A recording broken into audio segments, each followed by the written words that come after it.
मेरे भाई, अगर आपको प्रत्येक महीना आपके अकाउंट में 617 रुपया या 3083 रुपया या 5500 रुपया या 9250 रुपया मतलब 9250 रुपया प्रत्येक महीना आपके अकाउंट में आते रहे, अगर आप चाहते हैं कि प्रत्येक महीना मेरे अकाउंट में इतना रुपया तक आते रहे, तो इस स्कीम के बारे में आपको जानना बहुत जरूरी है। इस स्कीम में होता क्या है भैया, ज्यादा से ज्यादा आपको प्रत्येक महीना पैसा आता है। इसमें देखिए मंथली इनकम, मंथली इनकम का मतलब होता है प्रत्येक महीना पैसा आना। ठीक, एक ऐसा स्कीम है जिसका नाम है MIS, मंथली इनकम स्कीम। और ये जो स्कीम है भैया सरकारी स्कीम है, और ये स्कीम जो है डाकघर में यानी पोस्ट ऑफिस में ही खुलता है। ठीक, अगर आपको लगता है भैया कि 9200 रुपया से मेरा कुछ होने वाला नहीं है, इससे ज्यादा रुपया चाहिए, तो इस स्कीम में अकाउंट खुलवाने से फायदा नहीं है। लेकिन आपको लगता है कि नहीं भैया इतना ही पैसा अगर मेरे को आएगा तो मेरा खर्चा पानी चल जाएगा, तो इस स्कीम के बारे में जानना बहुत जरूरी है और इस स्कीम में अकाउंट खुलवाने का बहुत फायदा है। ठीक है, इस स्कीम के अंदर क्या क्या नियम है, कैसे अकाउंट खुलता है, कौन खुलवा सकता है, कहां खुलेगा और कितना पैसा जमा करना पड़ता है, कितना इंटरेस्ट मिलता है, कितना साल का योजना है, सब चीज समझेंगे। अच्छा एक मिनट, इसी में एक बात और हम लोग समझते जाते हैं भैया, प्रत्येक महीना आपको 9250 रुपया मिलेगा, इससे 1 रुपया भी बेसी नहीं मिलेगा। ठीक, तो प्रत्येक महीना इतना पैसा मिलेगा, लेकिन कितना दिन तक मिलेगा, क्या जिंदगी भर तक मिलेगा? नहीं, इसमें मिलता है भैया 5 साल तक। यह योजना कितना दिन के लिए है, यह स्कीम 5 साल तक मिलेगा, यानी कि 12 एक साल में 12 महीना गुना 5 बराबर 60 महीना तक इस स्कीम का आप लाभ उठा पाएंगे। 60 महीना तक ही, अगर चाहते हैं कि 6 साल तक पैसा मिले, नहीं होता है, 5 साल तक यानी 60 महीना तक ही आपको पैसा मिलेगा। तो चलिए भैया अब हम लोग क्या करते हैं, आगे बढ़ते हैं। ठीक है, तो इसमें क्या होता है, अकाउंट तो खुलवाना पड़ता है। अब अकाउंट किस प्रकार का खुलेगा वो समझिए। तो चलिए भैया, इसमें क्या होता है, अकाउंट खुलवाना पड़ता है। और अकाउंट जो है, अकाउंट 2 प्रकार का होता है। एक अकाउंट होता है सिंगल अकाउंट, ठीक है, और एक होता है सिंगल अकाउंट के बाद होता है भैया डबल अकाउंट, नहीं ज्वाइंट अकाउंट। बहुत आदमी बोल देता है double account, joint account. Account कैसे लिखते हैं ना, सिंगल अकाउंट और ज्वाइंट अकाउंट। अच्छा, सिंगल अकाउंट में क्या होता है भैया, आप 1000 रुपया कम से कम जमा कर सकते हैं। ठीक है, और ज्यादा से ज्यादा आप इसमें 9 लाख रुपया तक जमा कर सकते हैं। सिंगल अकाउंट जब आप खुलवाएंगे तो इसमें कम से कम 1000 रुपया और ज्यादा से ज्यादा 9 लाख रुपया तक जमा कर सकते हैं, इससे ज्यादा जमा नहीं कर सकते हैं। अच्छा भैया, उसके बाद हम लोग समझेंगे ज्वाइंट अकाउंट। तो ज्वाइंट अकाउंट में कम से कम 1000 रुपया इसमें भी जमा करना पड़ता है, और इसमें भी ज्यादा से ज्यादा 15 लाख रुपया तक जमा कर सकते हैं भैया। अच्छा, ये मत समझिएगा कि भैया हम मेरे पास तो 9 लाख रुपया नहीं है तो अकाउंट कैसे खुलवाएंगे। अरे भाई, मैक्सिमम लिमिट है, आप 7 लाख भी जमा कीजिए, 8 लाख भी, 1 लाख भी, 50,000 भी, 2,000 भी, 5,000 भी, 1,000 भी जमा कीजिए ना, क्या प्रॉब्लम है। आपके पास जितना पैसा है उसी के हिसाब से जमा कीजिए। ठीक, अच्छा, सिंगल अकाउंट का मतलब ये है कोई भी एक आदमी अकाउंट खोल सकता है। ठीक है, एक बात और बता देते हैं, इसमें मेल भी अकाउंट खोल सकता है और फीमेल भी, यानी कि मेल और फीमेल, स्त्री और पुरुष, लड़का और लड़की, जनानी मर्दाना, सब अकाउंट खुलवा सकता है। बहुत ऐसा योजना होता है जिसमें सिर्फ लड़का अकाउंट खुलवा सकता है, और बहुत ऐसा योजना होता है कि सिर्फ लड़की अकाउंट खुलवा सकती है, लेकिन इस योजना में लड़का और लड़की दोनों अकाउंट खुलवा सकता है। ठीक है, क्लियर। अब ज्वाइंट अकाउंट का मतलब यह हुआ कि एक आदमी अकाउंट नहीं खोल सकता है, इसमें 2 या 3 आदमी मिलकर अकाउंट खोल सकता है। कम से कम 2 आदमी मिलकर अकाउंट खोल सकता है, या ज्यादा से ज्यादा 3 आदमी अकाउंट खोल सकता है, मतलब 3 आदमी मिलकर। ठीक है, इतना समझ गए। अच्छा, उसके बाद एक नियम क्या है भैया, व्यक्तिगत बराबर 9 लाख रुपया। अब व्यक्तिगत 9 लाख रुपया ये क्या हुआ, एक आदमी के नाम पर भैया मंथली इनकम स्कीम MIS के अंदर ज्यादा से ज्यादा 9 लाख रुपया ही जमा होगा, चाहे आप सिंगल अकाउंट में जमा करो या फिर ज्वाइंट अकाउंट में करो, 9 लाख से ज्यादा नहीं खोला जा सकता है। ठीक है, अच्छा, उसके बाद समझते हैं, एक आदमी 1 से अधिक MIS का खाता खोल सकता है।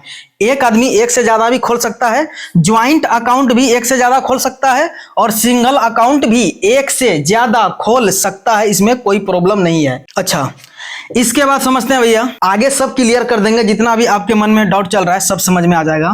इसमें क्या है समझिएगा, जो भी अकाउंट खोलेगा वो होना चाहिए अडल्ट। अडल्ट बोले तो 18 या 18 साल से ज्यादा उम्र का आदमी को अडल्ट बोलते हैं, ठीक है। कोई भी 18 साल या 18 साल से ज्यादा उम्र का आदमी इसमें अकाउंट खोलेगा, ठीक। लेकिन इसमें माइनर का भी अकाउंट खुलता है। कौन माइनर का अकाउंट खुलता है भैया, समझिए।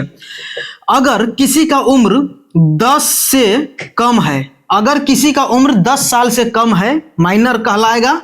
माइनर का मतलब होता है जिसका उम्र 18 साल नहीं पूरा है, उसको माइनर बोलते हैं, ठीक है। तो 10 साल से कम उम्र का अगर कोई बच्चा है, अगर उसके नाम से MIS खुलता है, तो उसका माता पिता में से किसी एक आदमी का नाम से खुलेगा, मतलब माता या पिता का भी उसमें कागज पत्र लगेगा, ठीक। अच्छा, उसके बाद क्या नियम है भैया, अगर कोई 10 साल से अधिक है जिसका उम्र और 18 साल से कम है, अगर किसी बच्चा का उम्र 10 साल से 18 साल के बीच है, 11 साल 12 साल, यानी 10 साल से बेसी और 18 साल से कम का बच्चा अगर है, तो वो अपने नाम से अकाउंट खुलवा सकता है भैया। MIS का ऑपरेट कर सकता है, जो भी करना है वो कर सकता है, कोई प्रॉब्लम नहीं है। इसमें और एक बढ़िया नियम है, क्या है भैया, ये जो पोस्ट ऑफिस का ये जो स्कीम है, ये हर आदमी के लिए देता है। एक बात समझिए, अगर कोई ऐसा आदमी है जिसका दिमाग काम नहीं करता है, उसको मानसिक स्थिति उसका सही नहीं रहता है, कभी सही रहता है कभी खराब रहता है, तो ऐसे स्थिति में देखिए, चूंकि ये तो इंटरेस्ट बड़ा तगड़ा देता है, और इसमें इंटरेस्ट नहीं लिखे थे, इंटरेस्ट 7.4% के हिसाब से देता है भैया। कोई भी इंटरेस्ट जो है, कोई भी योजना या कोई भी FD कुछ भी 7.4% के हिसाब से नहीं देता है, 6.5 6.2% के हिसाब से देता है। लेकिन वो भी पैसा कब देता है, जब आपका मैच्योर होगा, समय पूरा हो जाएगा, तब एक बार में पैसा मिलेगा। लेकिन प्रत्येक महीना इसमें मिल रहा है 7.4% के हिसाब से।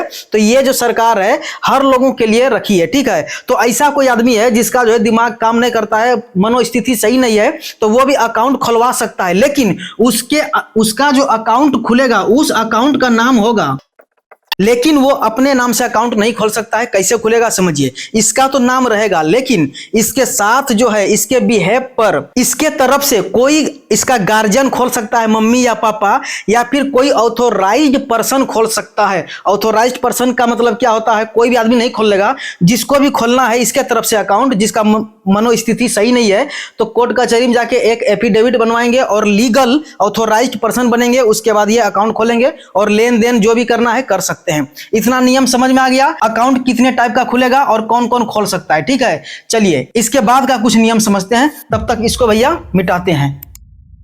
चलिए भैया, अब हम लोग समझते हैं। जैसे मान के चलते हैं मोहन नाम का कोई आदमी है, समझते जाइएगा, क्लियर समझा देते हैं, ठीक है। मोहन नाम का कोई आदमी है, ठीक। अभी इसके पास 50,000 रुपया कहीं से आया हुआ है एक बार में। अभी इसके पास 50,000 रुपया है। अगर 50,000 रुपया रखेगा अपना घर में या फिर सेविंग अकाउंट में, कोई भी बैंक में, तो कितना पैसा बढ़ेगा भैया, कोई खास पैसा नहीं बढ़ता है, उतना ही रह जाता है, तनी मनी बढ़ता है 200-400 रुपया, ठीक है। लेकिन यह चाहता है कि इस योजना में पैसा डाल देंगे, ठीक है। इस योजना में पैसा डाल देंगे तो 7.4% के हिसाब से इंटरेस्ट मिलेगा और प्रत्येक महीना मेरे अकाउंट में आएगा, ठीक है। तो ये क्या किया, एक बार में अपना अकाउंट खुलवा लिया, सिंगल अकाउंट खुलेगा, सिंगल अकाउंट खुलवा लिया।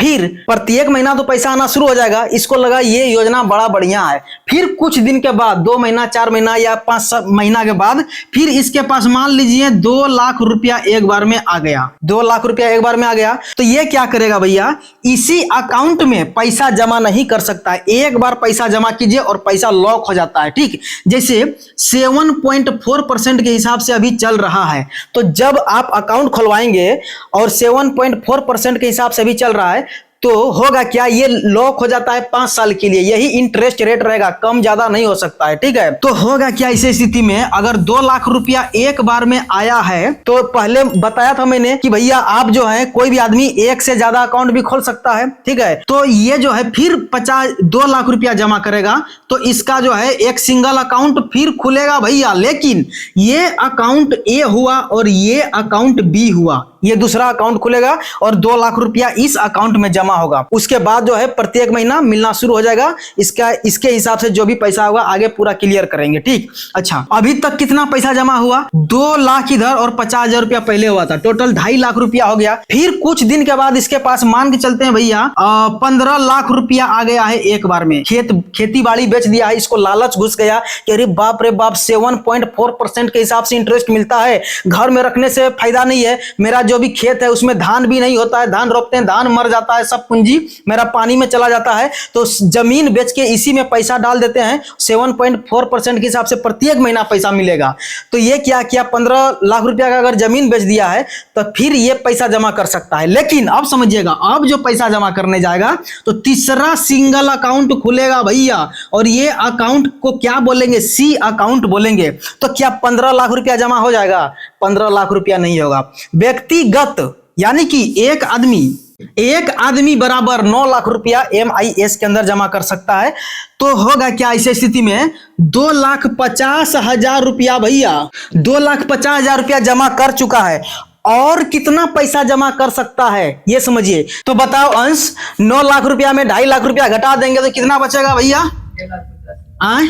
6,50,000 रुपया, इकाई 2.5 सैकड़ा हजार 10,000 लाख, 6,50,000 रुपया ही और ज्यादा से ज्यादा जमा किया जा सकता है। और ये सोचेगा 15 लाख रुपया सब जमा कर देंगे, तो जमा नहीं होगा। इतना बात क्लियर समझ में आ गया? अच्छा, अब आपके मन में चलेगा, ये तो क्लियर हो गया भैया कि अलग अलग अकाउंट खोला जा सकता है, लेकिन मैक्सिमम लिमिट 9 लाख रुपया है। किसके लिए? सिंगल अकाउंट के लिए। ठीक, तो आपके मन में चलेगा तो डबल अकाउंट का क्या फायदा है, सॉरी ज्वाइंट अकाउंट का क्या फायदा है, अब समझाते हैं। आप इसके पास कितना पैसा है अभी भैया? 15 लाख रुपया है। ठीक है, चलिए समझते हैं। ज्यादा से ज्यादा 3 आदमी मिलके एक ज्वाइंट अकाउंट को खोला जा सकता है। 3 आदमी मिलके ज्वाइंट अकाउंट को खोल सकता है। ठीक, जैसे 2-3 भाई बहन है, चाहे जो भी है, मम्मी पापा बेटा मिलके एक ज्वाइंट अकाउंट खोल लो भैया। ठीक है, और उसके बाद क्या करना है, ज्वाइंट अकाउंट में आप जो है 15 लाख रुपया तक एक बार में जमा कर दो। 15 लाख रुपया जमा कर दो। अच्छा, इसके पहले 2.5 लाख रुपया जमा है, तो और कितना जमा कर सकता है? 12.5 लाख रुपया जमा कर सकता है। ठीक है, तो 12.5 लाख रुपया इसमें रख दो भैया,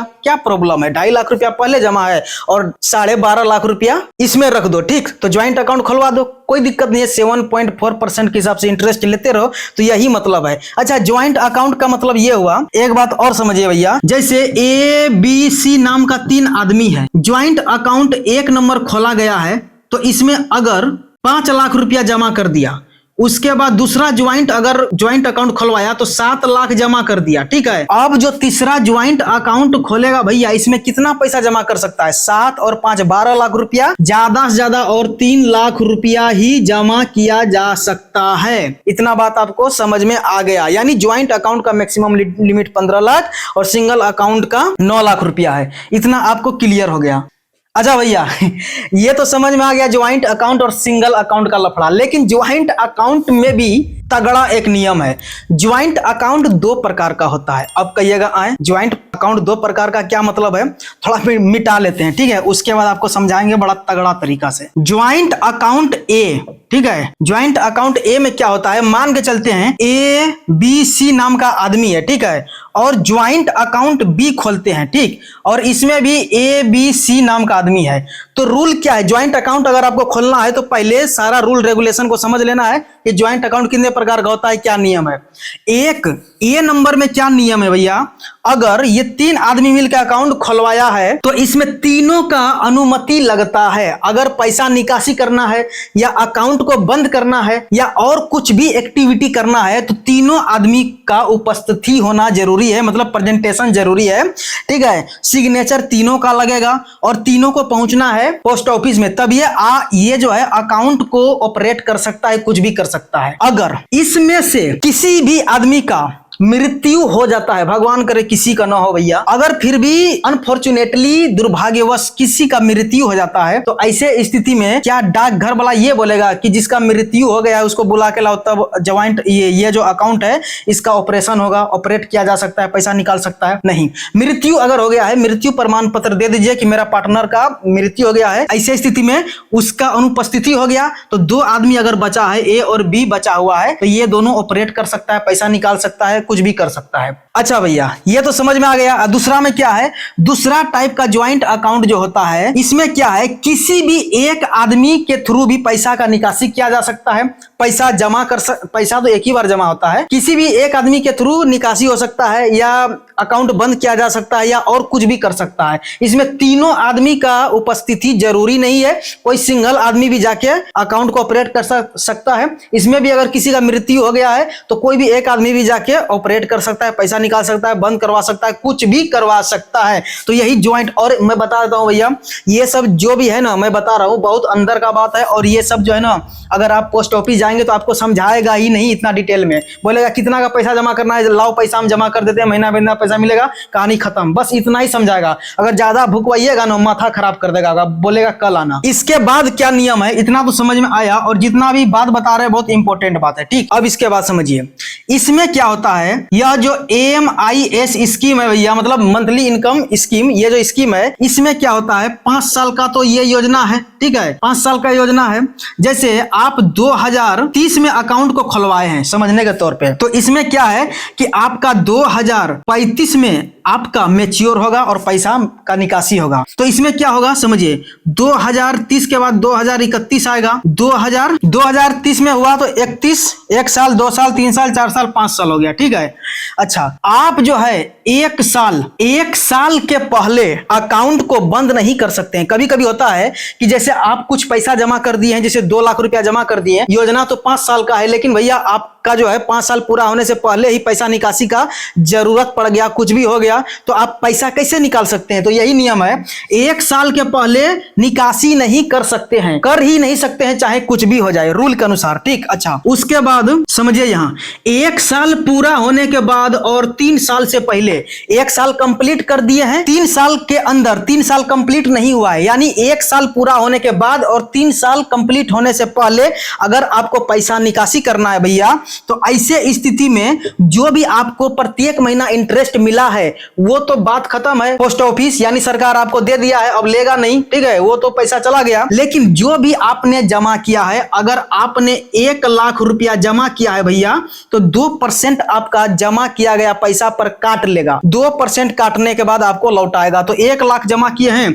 और 2% काट लिया तो आपको 98,000 रुपया ही भैया मिलेगा। इतना बात समझ में आ गया। अच्छा, एक नियम और है, समझिएगा यहाँ 3 साल पूरा हो गया है आपका अकाउंट का और 5 साल के अंदर 5 साल पूरा नहीं हुआ है, मतलब 3 साल के बाद और 5 साल के पहले अगर आपको पैसा का निकासी करना है तो निकासी हो जाएगा। लेकिन इसमें क्या नियम लगेगा भैया, 1% जो है आपका कटौती होगा, मतलब जितना पैसा आप जमा किया है आपने 1% काट लिया जाएगा। मतलब अगर 1 लाख जमा किए हैं तो 1% काट के आपको जो है भैया 99,000 रुपया आपको जो है घुमा दिया जाएगा और अकाउंट को बंद कर दिया जाएगा। यही नियम है। चलिए इसको मिटाते हैं और भी आगे का चीज समझते हैं। और भैया आप पेशेंस बनाए रखिए, अभी समझाएंगे कितना रुपया जमा करने पर कितना रुपया आपको मिलेगा। चलिए भैया अब हम लोग समझ लेते हैं इस MIS के अंदर जो भी इंटरेस्ट आपको मिलता है उसके पीछे का क्या नियम है, ठीक। अभी तो है जब अकाउंट खुलवाए हैं तो 7.4% के हिसाब से इंटरेस्ट मिलता है, और जब आप अकाउंट खुलवाए हैं जैसे 2030 में अगर आप अकाउंट खुलवाए हैं और 7.4% हिसाब से मिलता है तो 5 साल के लिए ये लॉक हो जाता है, ठीक है। अच्छा, इसके बीच कुछ भी हो कोई फर्क नहीं पड़ने वाला है। इंटरेस्ट तो पता चल गया कि 7.4% के हिसाब से चलता है। अभी प्रत्येक 3 महीना में भैया मिनिस्ट्री ऑफ फाइनेंस के डिपार्टमेंट ऑफ इकोनॉमिक्स अफेयर के तरफ से, यानी कि कुल मिला के समझिए वित्त मंत्रालय के तरफ से प्रत्येक क्वार्टर यानी कि 3 महीना, प्रत्येक 3-3 महीना पर इंटरेस्ट का रेट चेंज किया जा सकता है। चेंज कर ही देगा या नहीं ही करेगा कोई निश्चित नहीं है, कर भी सकता है नहीं भी कर सकता है। अभी 7.4 है तो हो सके 8 भी कर दे या घटा भी दे थोड़ा बहुत, तो ये उसके ऊपर डिपेंड करता है, ठीक। लेकिन अगर अकाउंट खुलवाते समय इतना है और आगे चल के घट बढ़ जाए तो आपको कोई फर्क नहीं पड़ेगा। फर्क किसको पड़ेगा भैया, न्यू खाता धारक के ऊपर फर्क पड़ेगा। अगर अकाउंट का अगर अभी मान के चलते हैं कुछ दिन के बाद 8.5% हो जाए तो आपको फायदा नहीं मिलेगा, फायदा इसको मिलेगा, किसको, जो उस टाइम अकाउंट को खुलवाएगा। या भैया 7.2% हो जाएगा तो इसका जो है इफेक्ट इसके ऊपर पड़ेगा, जब अकाउंट खुलवाने जाएगा उसी के हिसाब से मिलेगा। अच्छा, आपको तो पता चल गया है अभी तक में कि प्रत्येक महीना इंटरेस्ट मिलता है। तो समझिए जब हम लोग अकाउंट को खुलवाते हैं पोस्ट ऑफिस में, post office saving account, post office बचत खाता, मतलब सेविंग अकाउंट एक होना चाहिए। उसके बाद भैया MIS अकाउंट होता है। अकाउंट 2 प्रकार का होगा। जब आप पोस्ट ऑफिस में जाएंगे तो एक नॉर्मल आपका सेविंग अकाउंट खुलेगा, उसके बाद MIS अकाउंट खुलेगा। ठीक, तो ऐसे स्थिति में क्या होगा, प्रत्येक महीना इंटरेस्ट बनेगा। किसमें इंटरेस्ट बनेगा? इस MIS वाले अकाउंट में इंटरेस्ट बनेगा। ठीक, तो आपको क्या करना पड़ेगा, इस अकाउंट का पैसा जो भी इंटरेस्ट बना है वो इंटरेस्ट को अपना पोस्ट ऑफिस सेविंग अकाउंट में ट्रांसफर करवाना पड़ेगा, पोस्ट ऑफिस जाके। इतना बात क्लियर। अच्छा, इसके बाद और एक नियम है। अगर अब तो मन में आपका हो गया होगा टेंशन आए, प्रत्येक महीना कौन टाइम बर्बाद करेगा भैया पोस्ट ऑफिस जाके भीड़ भड़क्कम में। ठीक है, तो आप ऐसे स्थिति में भैया आप ऑटो क्रेडिट वाला फैसिलिटीज को ऑन करवा लीजिएगा। तो होगा क्या, जो भी इंटरेस्ट बनेगा प्रत्येक महीना वो सारा पैसा आपका इसमें इंडिया पोस्ट सेविंग अकाउंट में अपने आप आ जाएगा। अच्छा, यह जरूरी भी नहीं है कि आपका जो भी इंटरेस्ट बना है प्रत्येक महीना वो आप डाकघर का सेविंग अकाउंट में लीजिए, जरूरी नहीं है। अगर आपके पास कोई अदर बैंक का सेविंग अकाउंट है, जैसे HDFC का सेविंग अकाउंट है भैया, ठीक है, अगर HDFC का सेविंग अकाउंट है, ECS फैसिलिटीज के थ्रू आप जो है इस MIS में बना हुआ इंटरेस्ट का पैसा सेविंग अकाउंट में, मतलब HDFC का सेविंग अकाउंट में आप ले सकते हैं। और ECS का मतलब होता है इलेक्ट्रॉनिक क्लियरिंग सिस्टम। ये NPCI और RBI के अंतर्गत आता है। इस पर प्रॉपर वीडियो बना दिए हैं, ठीक है, डिस्क्रिप्शन में लिंक है, चाहे तो आप देख सकते हैं। ठीक है, या फिर ECS राहुल सा लिखेंगे तो आ जाएगा। ठीक है, तो चलिए इसके बारे में अभी पूरा डिटेल बात नहीं करेंगे। ठीक, तो इसके माध्यम से आप जो भी पैसा बना है इंटरेस्ट MIS के अकाउंट में, वो सारा पैसा आपका ECS के थ्रू HDFC बैंक में ले सकते हैं। ठीक, अच्छा, जो भी पैसा बना है, अगर आप ये ऑटो क्रेडिट वाला ऑप्शन को, फीचर को ऑन नहीं करवाए हैं और ये वाला भी ECS वाला भी कनेक्शन चालू नहीं किए हैं, तो जो भी पैसा बनेगा आपका MIS में ही जमा रहेगा प्रत्येक महीना। तो उस जमा हुआ पैसा पर कोई भी आपको एक्स्ट्रा इंटरेस्ट नहीं मिलेगा, इसलिए आप पैसा फटाफट निकाल लीजिएगा प्रत्येक महीना। इतना बात समझ में आ गया? चलिए आगे बढ़ते हैं। एक बात बोलना भूल गए थे, समझ लीजिए। ये जो 7.4% के हिसाब से जो इंटरेस्ट रेट मिलता है ये लॉक हो जाता है। मार्केट का किसी भी प्रकार का इफेक्ट नहीं पड़ेगा, चाहे शेयर मार्केट गिरे उठे, कोई भी कंपनी का भाव गिर जाए, उड़ जाए, कुछ भी हो जाए, तबाही हो जाए, कुछ भी हो जाए, कोई फर्क नहीं पड़ेगा। अगर सरकार जो है भैया 7.4% था उस टाइम अकाउंट खोलते समय, तो यही रहेगा। आंधी तूफान आए मार्केट में कोई फर्क नहीं पड़ेगा, लॉक हो जाएगा 5 साल के लिए। अच्छा, इतना बात समझ में आ गया? अब हम लोग आगे बढ़ते हैं, आगे का नियम समझते हैं, थोड़ा मिटा लेते हैं। चलिए भैया, अब हम लोग समझ लेते हैं मैच्योरिटी के बारे में। मैच्योरिटी मतलब यहाँ पर क्या है भैया, मैच्योरिटी 5 साल पूरा कंप्लीट होने के बाद मैच्योर होता है, अकाउंट से पैसा मिलता है। सुनिए, जैसे अकाउंट खुल गया है 2030 में, अब तो इसका मैच्योर कब होगा? 35 में इसका अकाउंट मैच्योर होगा। इसके पहले पैसा नहीं निकलेगा, लेकिन पैसा अगर निकालते हैं अपने मन से तो 1 साल के पहले तो निकलेगा ही नहीं, जब तक 1 साल कंप्लीट नहीं हुआ है नहीं निकलेगा, कुछ भी हो जाए। 1 साल कंप्लीट होने के बाद आप पैसा निकाल सकते हैं, लेकिन आपका पेनाल्टी काटेगा, वही वाला जो बताए 1% और 2% वाला नियम है। लेकिन इसमें क्या है कि समय से पहले भी पैसा निकल जाएगा, लेकिन 1% भी नहीं कटेगा। कौन सा स्थिति है? अगर खाता धारक का मृत्यु हो जाता है भैया, भगवान करे कि किसी का ना मृत्यु हो भाई, लेकिन फिर भी अगर हो जाता है मृत्यु, तो ऐसे स्थिति में अकाउंट को क्लोज किया जा सकता है। जब भी हो जाए, अकाउंट खोलने के 2 महीना के बाद भी अगर मृत्यु हो जाता है तो अकाउंट को क्लोज कर दिया जाएगा और नो पेनाल्टी लगेगा। नो पेनाल्टी लगेगा मतलब कोई भी पैसा नहीं कटेगा और सारा पैसा उसका नॉमिनी को हैंड ओवर कर दिया जाएगा, पैसा हाथ में दे दिया जाएगा नॉमिनी को। ठीक है, कोई पैसा नहीं कटेगा। अच्छा, इसमें और एक नियम है कि अगर आपका 2035 हो गया, मतलब अकाउंट आपका मैच्योर हो गया, 2030 में खुलवाए थे, 2035 हो गया, तो अकाउंट जो है भैया अपने आप सोचिएगा क्लोज हो जाएगा। क्लोज नहीं होता है अपने आप, अकाउंट चालू ही रहता है। आपका अकाउंट जो है बंद नहीं होता है। आप सोचेंगे 5 साल पूरा होने के बाद अपने आप बंद हो जाता है, नहीं, आपको डाकघर जाना पड़ेगा और आपको क्लोज करवाना पड़ेगा अकाउंट को, तब जाके आपका अकाउंट बंद हो जाता है। लेकिन इसके पीछे एक बात और समझिए, जैसे 2030 में खोले थे तो 2035 में आपका मैच्योर हो जाएगा, परिपक्वता हो जाएगा, अवधि पूरा हो जाएगा, 5 साल का पीरियड पूरा हो जाएगा, तो अकाउंट तो अपने आप बंद नहीं होगा, बंद करवाना पड़ेगा। अगर आप भूल गए या फिर याद नहीं था, या फिर ऐसे अगर आप सोच रहे हैं कि 5 साल पूरा हो ही गया है ना और रहने दो ना, और मंथली महीना पैसा आने दो ना, बड़ा मजा आता है, तो ऐसे स्थिति में क्या हुआ, अगर 1 लाख रुपया जमा किए थे और प्रत्येक महीना आपको पैसा मिल रहा था भैया, तो ऐसे स्थिति में 5 साल पूरा होने के बाद आपका जो है ना मात्र 4% के हिसाब से मिलेगा, 7.4% के हिसाब से नहीं मिलेगा। ठीक है, इसीलिए आप सोचेंगे कि अकाउंट बंद नहीं करवाएंगे, पैसा आते रहेगा। पैसा तो बनेगा, आपके अकाउंट में नहीं आएगा प्रत्येक महीना, उसी में जमा रहेगा। जितना दिन तक जमा रहेगा, MIS वाला इंटरेस्ट रेट जो है, जो कि 7.4 है, वो नहीं मिलेगा। ये मिलेगा डाकघर का, यानी पोस्ट ऑफिस का जो सेविंग अकाउंट का भी 4% के हिसाब से चल रहा है, वही इंटरेस्ट रेट भैया आपको मिलेगा। इसलिए 5 साल पूरा होने के बाद अकाउंट को बंद करवा लीजिएगा, नहीं तो आपका जो है ना 4% मिलेगा। अच्छा, एक बात और है, बहुत योजना ऐसा होता है मेरे भाई कि अगर कोई योजना 5 साल का है, ठीक है, तो 5 साल अगर पूरा हो गया, आपको लगता है कि इसको और आगे बढ़ा दें तो बढ़ा सकते हैं। जैसे समझिएगा, सीनियर सिटीजन सेविंग स्कीम एक योजना है, स्कीम है, ये बूढ़ा आदमी के लिए है, ठीक है। तो इसमें क्या होता है, 5 साल का योजना होता है तो प्रत्येक 3 साल के लिए बढ़ाया जा सकता है, 3-3 साल के लिए, लेकिन इसमें नहीं बढ़ाया जा सकता। तो ये बात याद रखिएगा, 5 साल तक ही इसका फायदा आप उठा सकते हैं। चलिए भैया, जिस चीज का बेसब्री से आप इंतजार कर रहे हैं, उसी टॉपिक पर अब आते हैं। अब हम लोग इसमें समझेंगे कितना रुपया जमा करेंगे तो कितना रुपया हमको प्रत्येक महीना मिलेगा।